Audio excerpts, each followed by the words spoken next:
నమస్కారం, నేను మీ శేషగిరి సృష్టి ఆస్ట్రాలజీ అండ్ వాస్తు సిద్ధాంతి ఫ్రమ్ సికింద్రాబాద్.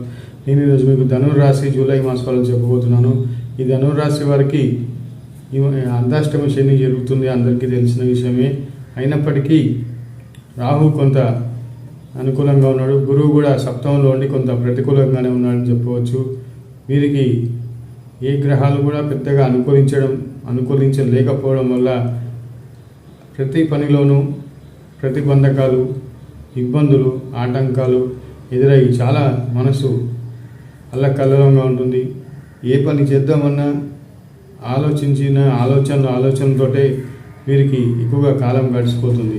వీరు వాహనం నడిపేటప్పుడు కొంత శ్రద్ధ వహించాలి. మాతృవర్గం వారికి కొంత అనారోగ్య సూచనలు కనిపిస్తుంటాయి. వారికి కూడా వారి ఆరోగ్యాన్ని కూడా నిర్లక్ష్యం చేయొద్దు. అలాగే వాహనాలు కూడా నడపడంలో మీరు కొంత శ్రద్ధ వహించండి. వాహన గండాలు ఉన్నాయి, అలాగే వాహనాల వల్ల ఇబ్బందులు కూడా ఉంటాయి.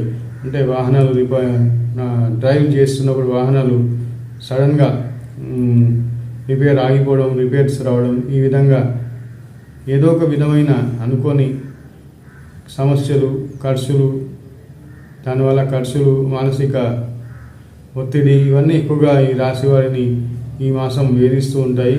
ఇక ఉద్యోగస్తులకు కూడా ఎంత ప్రయత్నం చేసినా దానికి ఫలితం తక్కువగానే వస్తుంది. అధికారులు కూడా వీరిని ఎక్కువగా వేధిస్తుండడం, పని ఒత్తిడి, ఇవన్నీ చికాకు, అసహనం, ఎక్కువగా అనుకోని ప్రయాణాలు చేయాల్సి రావడం ఈ మాసం వీరికి ఎక్కువగా జరుగుతుంటాయి. ఆదాయం కూడా వచ్చినప్పటికీ ఆదాయానికి మించిన ఖర్చులు కూడా ఎక్కువగా ఈ మాసం వీరికి కనిపిస్తుంటాయి.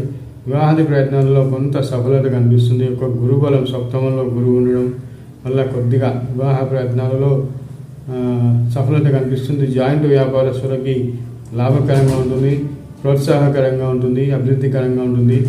రాజకీయ నాయకులకు కూడా మంచి గౌరవం, గుర్తింపు, పదవులు లభించే అవకాశాలు ఎక్కువగా ఉన్నాయి. నా వీడియో మీకు నచ్చితే లైక్ చేయండి, సబ్స్క్రైబ్ చేయండి. నమస్తే.